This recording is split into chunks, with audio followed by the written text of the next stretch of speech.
story is about an orphanage that raises its children exceptionally well. The girl you see crying is upset because her brother is about to leave with a new father who just arrived here. You might be wondering why this man doesn't fit the typical image of a parent you might have imagined. Well, it is because these kids receive special education, so it only makes sense if only special parents can take them under their wing. You might also be curious about what kind of special education these seemingly ordinary kids are getting. Well, you'll get your answer soon enough. As soon as the sister tells the kids to stop pretending and get ready for training, they pull out sharp blades and weapons, which are definitely not toys for poking around. The sister even tells the little girl not to let her snot dangle out of her nose while pretending to cry, because it looks gross, and she doesn't want the new parents to get a bad impression of the kids they've raised so dearly. The girl quickly owns up and hastily wipes her nose. We also meet the proud director of the orphanage, who takes major pride in this special education approach.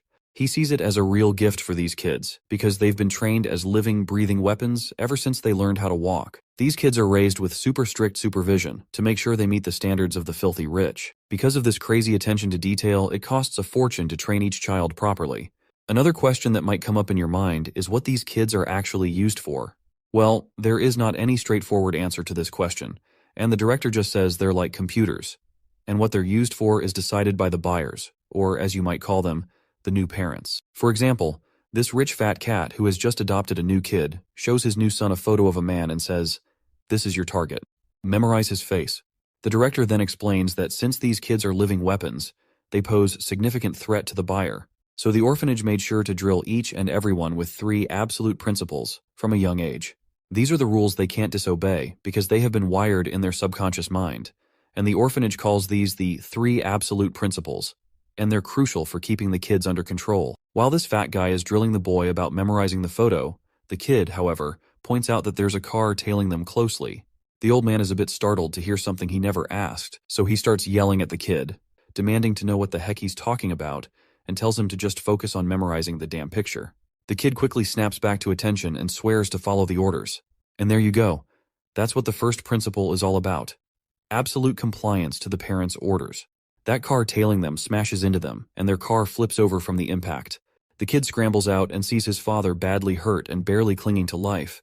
And that is when we learn about the second principle these kids are drilled with. Never use your powers without your parents' permission. As the kid mourns his father, the attackers get out of their cars with their guns in hand. As they cautiously approach the flipped car, they spot the kid crying and begging for help, shouting that his dad isn't breathing.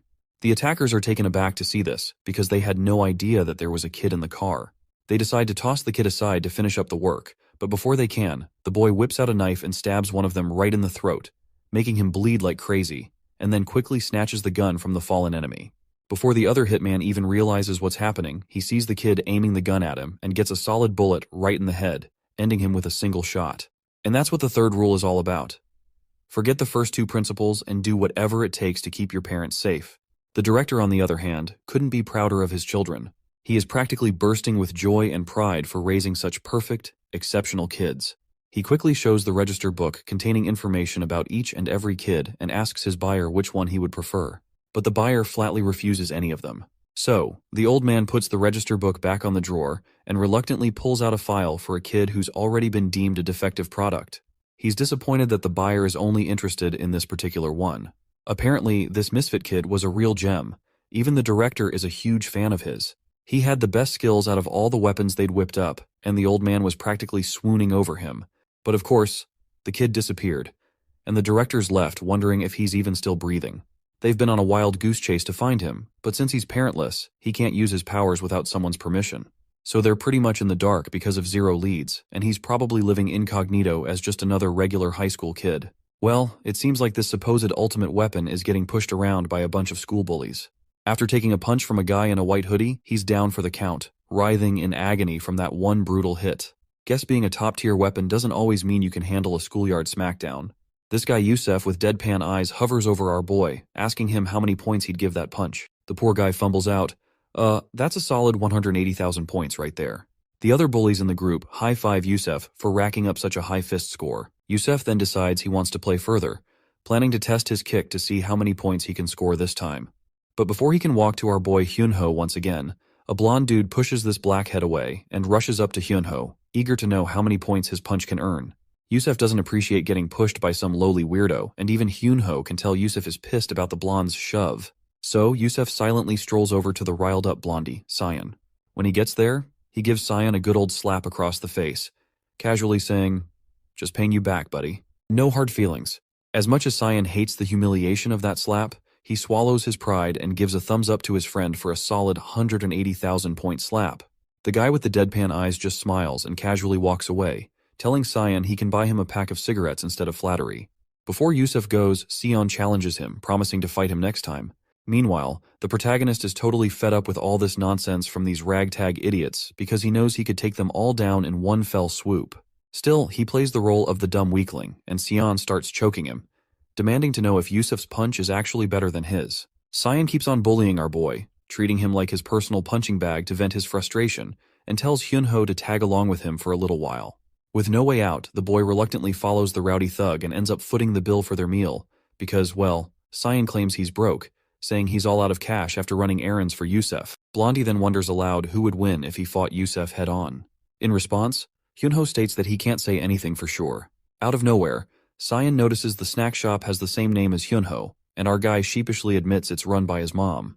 Right on cue, his mother also shows up and says if Cyan is her son's friend, he can eat as much as he wants. Cyan is genuinely surprised to learn that this is actually Hyunho's mother's shop, and our boy feels pretty disappointed because he had been trying to keep this a secret all along.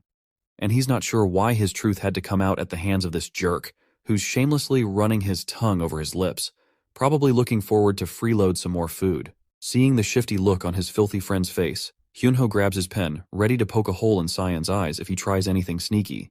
Just as he's about to make his move, the blondie surprises him by apologizing for not introducing himself properly earlier. He introduces himself as Cyan Park, Hyunho's buddy, and comments that he finally gets why the shop had a weird name. Hyunho's mom chuckles at the joke and mentions that Hyunho told her to keep it under wraps. Cyan then jabs at his friend, saying he's awful at hiding things and that he's also bummed his friend kept such a stunning mom a secret. Hyunho, now totally over this guy's act, knows Cyan's just a piece of work.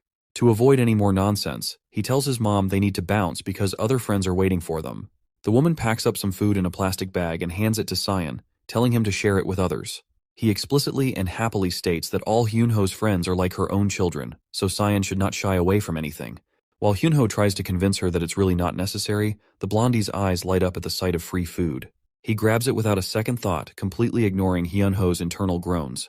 He is feeling pretty pathetic, internally begging his mom to rethink this, because he knows these guys are just a bunch of bullies, not real friends. Hyunho then pleads with Cyan not to share the food with Yusef or anyone else. Cyan agrees with a smirk and says his goodbyes.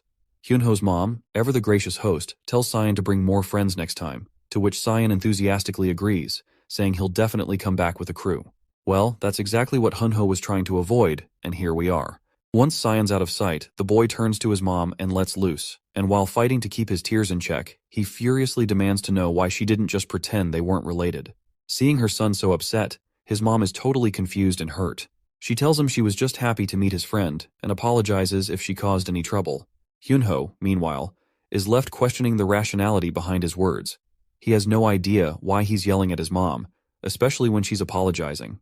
He's feeling like garbage for acting out. His mom tries to explain that she just wanted him to make more friends, which is why she acted the way she did. Hyunho's hand shakes with frustration and confusion, and he's barely holding himself together. The next day at school, Hyunho sees the same tteokbokki his mom makes, sitting right before his eyes. Apparently, Yusef has figured out that Hyunho's mom runs that snack shop down the street. So, he grabbed a bowl for himself. Yusef takes a dirty rag, dips it into his bowl of tteokbokki, starts rubbing it in Hyunho's face, and complains that he found this rag in his food and demands a refund because he can't eat filth. To make matters worse, he tosses another jab, sarcastically asking if he should go directly to Hyunho's mom for the refund. Hyunho is absolutely livid with Cyan, especially after he ratted out his secret despite his pleas to keep it quiet. Trying to keep his cool, Hyunho responds coldly, asking if they're even considered friends. This gets under Yusef's skin, and he mocks Hyunho for throwing a tantrum over a little joke. Then, to add insult to injury, Yusef dumps the entire bowl of tteokbokki right onto Hyunho's uniform. That's the last straw. Hyunho's already got his pen in hand, and before Yusef can react, he doesn't hesitate to swing his hand to jab the pen straight into Yusef's throat. His hand stops just short of the mark, trembling as he fights to keep himself in check. Yusef, not exactly thrilled about being threatened, gets more cocky and pissed off, demanding to know what the hell Hyunho thinks he's doing. A few moments later, Cyan strolls into the classroom, only to find everyone dead silent. The place is a mess. Security guards are on the scene. The window has been shattered. Blood is splattered across the floor, and Hyunho's glasses are scattered on the ground. Looks like things have taken a serious turn, either an accident or, dare I say, an attempt of murder, attempted by Yusef. You see, just a moment ago, Hyunho was mercilessly beaten by this jerk, for about 15 minutes straight.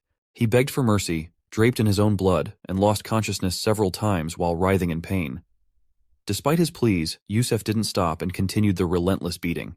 When Hyunho was completely worn out and shattered from the brutal assault, he looked outside through the nearby window and finally ended it by jumping out of it. Now, we find ourselves in an abandoned building where we encounter this disgusting creature again.